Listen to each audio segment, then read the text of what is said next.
Welcome to Crimestoppers. I'm your host, Chip Brown.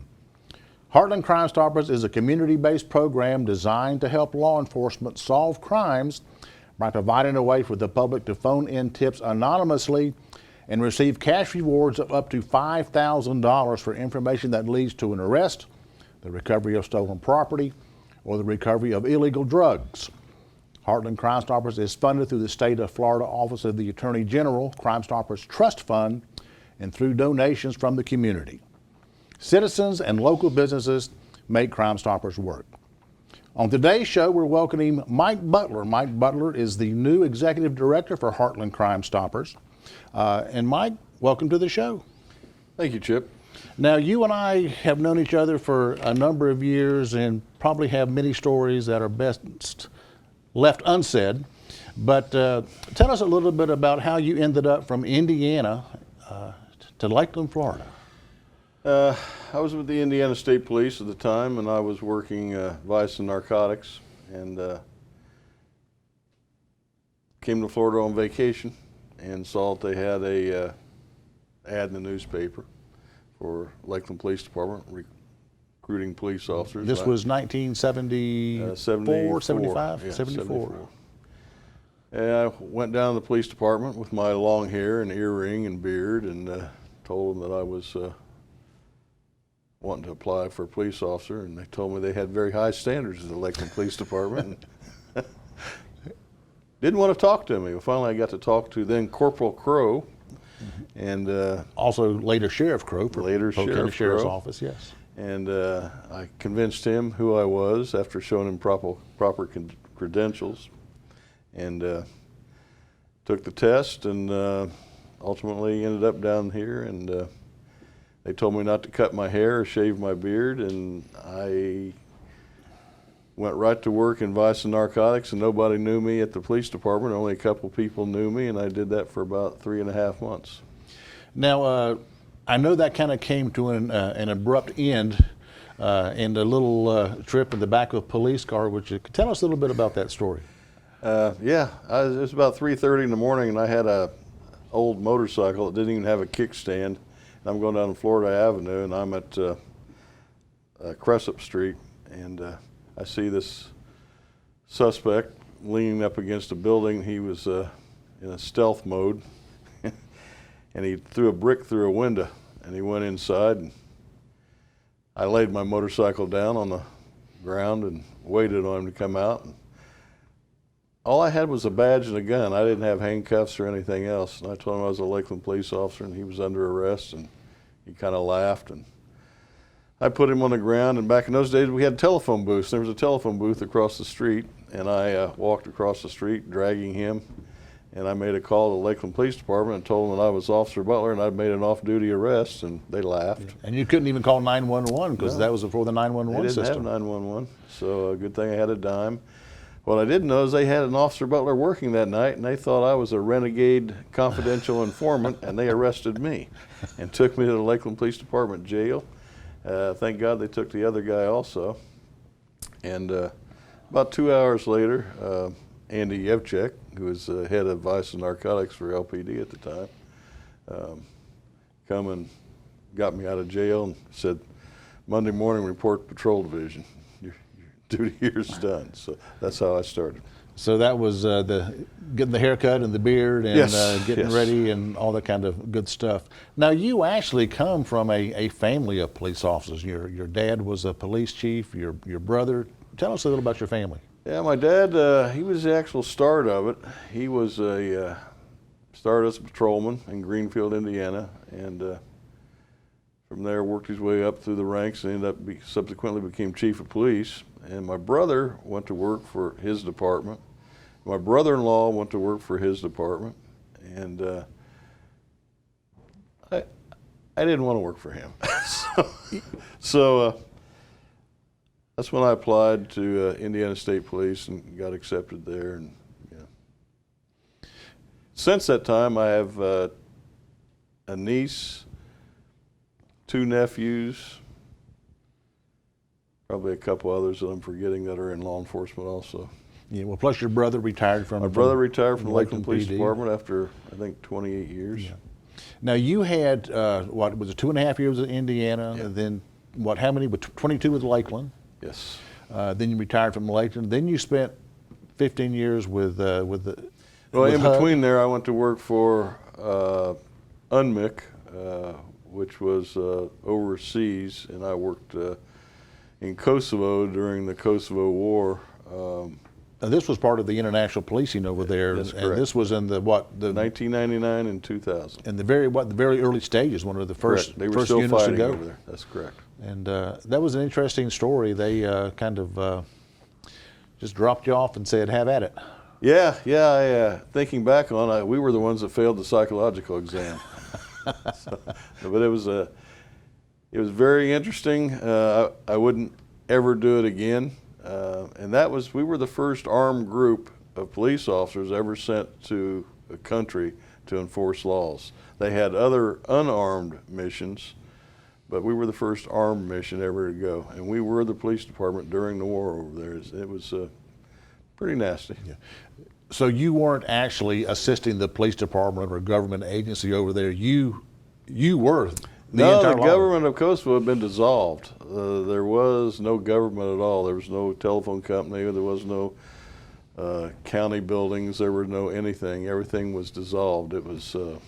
Everything was closed. There was no hospitals. There was no sewer companies. There was no trash pickup. There was nothing. Excuse me. And it was quite different from where we're at now. We had no water. We had no electricity. We had no food. I lost 55 pounds while I was there, but I gained it back. Yeah, it was interesting when you talked about that. I mean, people think you go over there, you're staying in a hotel or somewhere or a dorm, but tell us a little bit about that, getting set up. Well, when we first got into country, the smell was unbelievable. I remember the smell more than anything. And we arrived in Pristina, Kosovo in the early evening hours, and Pristina was burning. So they take us to this hotel. I can't remember the name of it. We had a nickname, which I can't say on television. And there was no electricity, like I said, and our room was on the 4th floor, so we had to take our sea bags to the 4th floor, and everything we owned and took to the country was in 2 sea bags. That was all we were allowed. So once we get there, we had to go 2 days for cultural diversity training for Albanians and Serbians. And during that time, we met with the U.S. State Department several times, and I remember asking a question. I said, "What laws do we enforce?" And the guy says, "I don't know. If you think it's against the law, take care of it." So, which was strange. The next question was probable cause. He says, "We're martial law, son." He said, "There is no probable cause." So it was truly different than anything we were ever used to, Chip. Now, Mike, you and I have ridden motorcycles for a number of years, and we both had the opportunity to ride the police bike with Lakeland. I remember one evening, though, you had a pretty bad experience on the police bike. December 15th, 1985 at 10:58 p.m. Not that I know the exact date and time. John Ingrassi and I we were both on motors at the time, and we were very busy that night, and we answered a fight call at the Red Baron Lounge. Now, that's kind of unusual, because typically the motors just work just at traffic. That's correct. But that night we were very busy. So we cleared the fight call, and we got off at 11 o'clock at that time, and it was 10:58, or about 10:56, I think. And I said, "John, see you Monday," because we had the next 2 days off, and I got up to Parker Street, and the guy ran a red light and hit me broadside. And you were obviously on the motorcycle. Yes, I was on the motorcycle. And that left a pretty big mark. It did. Changed my life forever. I was out of work for a total of 16 months. Some of that was light duty, but they said I'd never walk again, but I did. I actually ran again after that, and so it was a very bad. I had several breaks in my left leg, right arm, ribs, burns on my body from gasoline. It wasn't on fire, but yeah, it changed my life. Yeah. Now, you took the impact of that vehicle right on your left Right leg. on my left leg. That's And correct. very severe injury, and there was some question not only being able to walk again, but able to keep that leg. My wife signed amputation papers twice. First time was the night at the emergency room, and God was looking down on us, and Dr. Barden walked in, who was not our doctor, and says, "Let me try to save that leg." And my wife says, "Okay," and he did. So second time I got gangrene, and that was not pretty. That was very serious, and they had to go in and remove the gangrene from my leg, and that's what took the longest to heal, was the gangrene. And the bones healed, but the gangrene, all that tissue, it took a while for that to all go away. Yeah, it's amazing how quick like that something can happen. I mean, as police officers, you're always getting bumps and scrapes and different things as the job is inherently dangerous. Even on a good day. But here you are. I mean, just sitting at a red light and get whacked. Get whacked. Couldn't do anything. Yeah. Well, so glad that you have recovered mostly from that. I know you still have some ongoing effects. Didn't you just have a knee replacement? I did. The other side, though. Other side of it. That was from the walking on that one, having to make it the other one. Probably so. But so glad you were able to heal and to come back. So, Thank you, Chip. yeah, Mike, stick around for a few minutes. We're going to take a break and be right back. Thank you. Crimestoppers provides a way for local law enforcement to receive information on crimes while keeping the people providing that information anonymous. These efforts increase tips, which in turn solve more crimes and identify criminals in our community. Here's a look at some of our most recent cases. The Haines City Police Department needs your help. Can you identify this individual? A man who stole 3 cases of beer from a local supermarket. We're looking for the public's help in identifying a man who stole 4 drills from a hardware store earlier this month while at Lowe's, located on 37051 U.S. Highway 27. The Haines City Police Department is looking for the public's help in identifying a man who stole money from a tip jar at a local gas station. On August 24th, the man pictured made a purchase at the Mobile, located at 501 U.S. 1792 North. After loitering for a while, he stole the cash from a tip jar that was sitting on the counter near the register. Polk County Sheriff's detectives are searching for 4 suspects after a personal armed robbery occurred Saturday morning, August 15th at 1:50 a.m. at Della Vita Apartments in Winter Haven. The suspects are described as 4 black males wearing hoodies. The vehicle is described as a white or cream-colored 4-door Cadillac with a Miami Hurricanes license plate frame. Polk County Sheriff's Office is investigating a series of incidents involving trailer thefts in the northern part of the county. On July 27th, around 6 a.m., someone attempted to remove an enclosed trailer by cutting a master lock. This occurred on Commonwealth Avenue near Polk City. If you have any information on any of the cases you've just seen, or any information on an unsolved crime, please contact Heartland Crimestoppers and leave an anonymous tip. The toll-free tip line is 1-800-226-TIPS. That's 8477. You can also leave an anonymous web tip by going to www.heartlandcrimestoppers.com and click on the Give a Tip tab, or by going to www.p3tips.com. Don't forget, you can download our free P3 Tips app on your smart device. Whichever way you choose to leave a tip, you will remain 100% anonymous If your tip results in an arrest, the recovery of stolen property, or the recovery of illegal drugs, you could be eligible for a cash reward of up to $3,000. Welcome back to the Heartland Crimestoppers show. I'm your host, Chip Brown.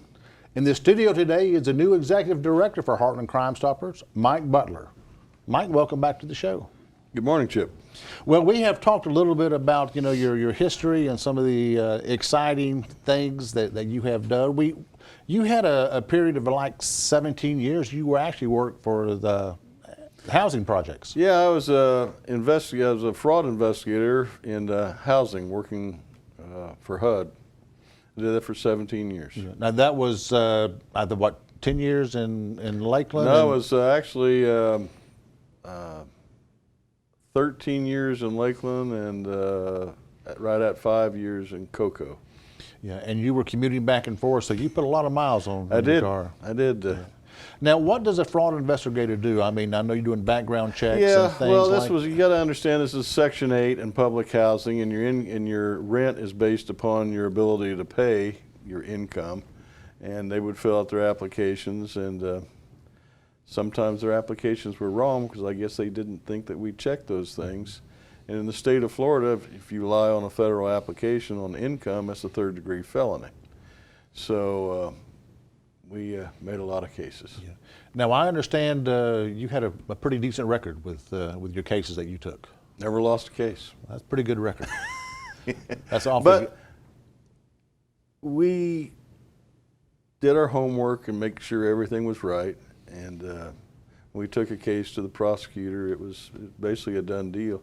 And usually, the people pled out before court. I think we only went to trial a couple times and won both of those also. But most of them were pled out. Now, that experience, because you have now been the executive director for Heartland Crimestoppers since February of this year. 6 months. 6 months. And maybe 7. Yeah.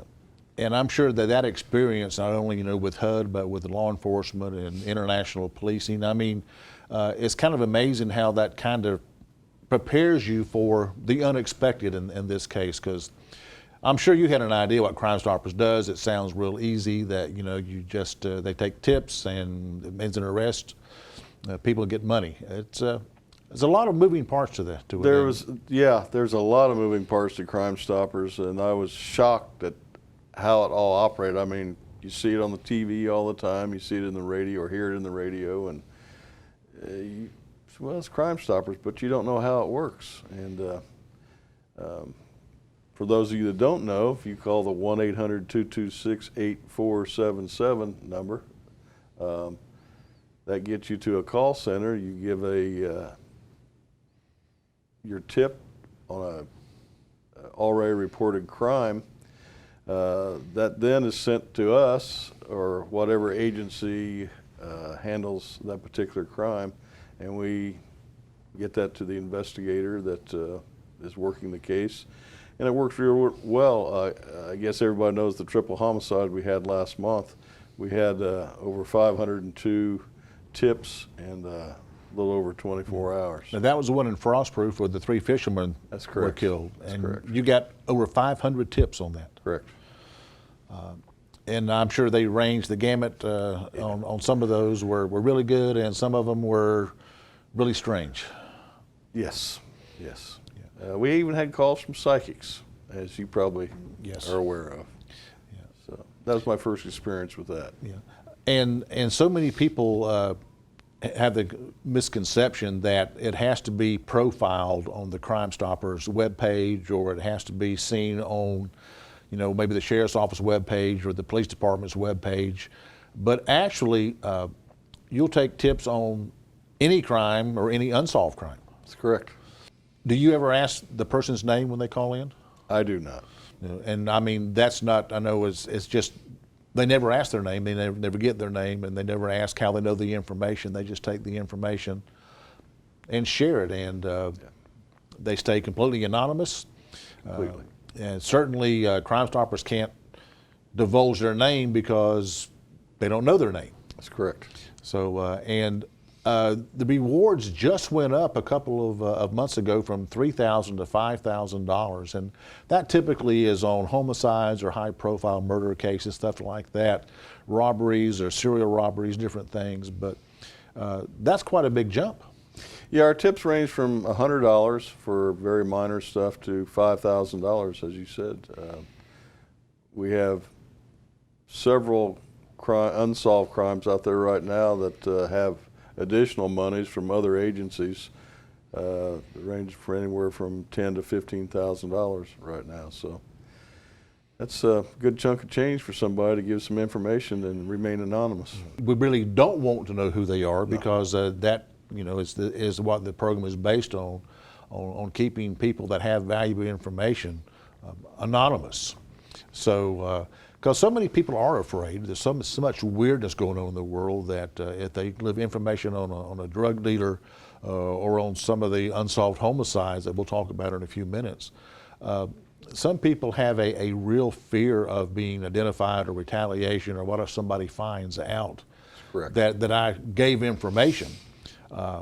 And what people need to understand is that the only way a tipster is going to be identified is if that tipster tell somebody they left a tip, because we're not going to be able to tell them because you don't know who they are. That's correct. Now, I know right now that the sheriff's office, and so many people, I think, maybe have the conception, or perception, excuse me, that you work for Sheriff Judd. But you actually work for the board of directors for Heartland Crimestoppers, which is its own separate 501c3 organization. Yes, correct. Yeah. Now I know that you work closely with Sheriff Judd as you work closely with the other agencies in Polk Highlands and Hardy County. But of course, the sheriff's office here in Polk County being large, they have the largest number of cases. But it really is amazing because I know that your office is located in the sheriff's office at Polk County. But again, you don't work for Sheriff Judd. He does allow us to operate. Let me just interject something right here. What you said is exactly true. But please, please, if you got an in-progress call, do not call Crimestoppers. Call 911, because almost every week we have somebody that tries to call Crimestoppers when they have an in-progress call.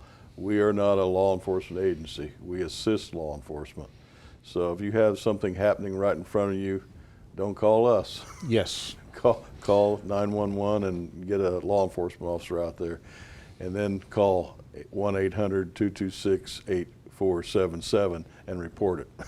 Yes, and very important. I'm glad you brought that up because so many people, again, just think that it's like a 911 center. And again, we are not set up to handle 911 calls. We are an after-the-fact reporting information on crimes that have already occurred. So if you see a robbery in progress or someone in a domestic disturbance, or maybe somebody that is doing a drug deal right now and you want to report it, you do need to call 911, call law enforcement, to report such things as that. That's the best thing we can say all day. Yes. Now let's talk a little bit about the unsolved homicides. I know that that Sheriff Judd is very proud of the fact that over, I think, the last 12 years that there's only 2 unsolved homicides, and I believe one was on Shay Collins, yes, and the other is Alfonzo Payne. Yes. Tell us a little bit about those, if you will, Mike. Well, I don't have a lot of information on them, and that's probably my fault. Shay Collins was killed in Dundee, Florida. There's absolutely, I talked to the investigators this morning before I got here, and they don't have a lot to go on. So if anybody knows anything about the Shay Collins homicide in Dundee, Florida, please call Crimestoppers if you haven't already, and we will forward that information to the investigators. Now, as I understand, this started out, someone knocked on the door, and I think she realized it was going to be like a home invasion where they're trying to get in, and she slammed the door and shots were fired from the outside and Yes. struck Shay. So Yeah. there's very little eyewitness accounting on that one. So. And there is a $15,000 reward on her right now, partially from Crimestoppers, and the other monies come from other agencies. Yeah. And it's there again. If they call Crimestoppers or use the app, or the website, they're going to stay anonymous. Not going to ask their name. Not going to ask them how they know it. Just going to take the information, and they have, I think, a large piece of the puzzle put together. They're still missing some key pieces. And is there any tip that is too small, you think? No, I don't think so. I'm an old homicide investigator, and it's like a puzzle. And you put this piece of puzzle together, and somebody might have some information that doesn't seem important to them, but it's a piece that fits into that puzzle that makes the picture become clear. And so I don't personally think there's any information that is too minuscule to tell somebody. So somebody's saying, well, I heard, or I saw this that one night, but it's not going to be even use to anybody. I'm not even going to waste my time. It's not a waste of their time. It's not a waste of your time. And like you said, that might just be the very small piece of information that doesn't make any sense to them, that doesn't see how it ties into the case. That could be the pivotal point in that investigation. That's true. That's very true. Well, I know that, again, the investigator's been working since June of last year on that case and have spent, I hate to even count up the hours that investigators have put in on that case. But it's still a very active case. Yes. Yeah. Now, the other one case that the sheriff's office also has a $15,000 reward on is for Alfonzo Payne. Tell us a little bit about that case, Mike. Alfonzo has a nickname called Nunu, street name, N-U-N-E, which he went by. And he was killed in Winter Haven on 40th Street Northwest. And there was some kind of a gathering of people there, and it was kind of like a drive-by shooting. And evidently there was a lot of witnesses, but nobody's talking. They've not gotten anything on this. And he told me this morning, the investigator told me this morning that they're not close to clearing this. So if anybody knows anything about Nunu being killed on 40th Street Northwest in Winter Haven, please give us a call, because that one is baffling. Yeah. And you would think with that many people maybe being a witness to it, that somebody would drop a dime, because also there's a $15,000 reward on this one. Yeah. So, that's a tax-free. That's tax-free. Tax-free. You don't have to report on taxes. So and you stay anonymous just by making a phone call. That's correct. Well, Mike, thank you so much for being on the show today, and thank you for what you've done up to this point in your career and serving not only Indiana and Lakeland and Polk County, but also the U.S. government over in Kosovo. We thank you for your time, and we wish you the best of luck as you move forward here with Crimestoppers. Thank you, Chip. It's my pleasure. I look forward to a semi-long career. Absolutely. As do we. Yeah. Thank you, Mike. Thank you. That's going to do it for this edition of Crimestoppers.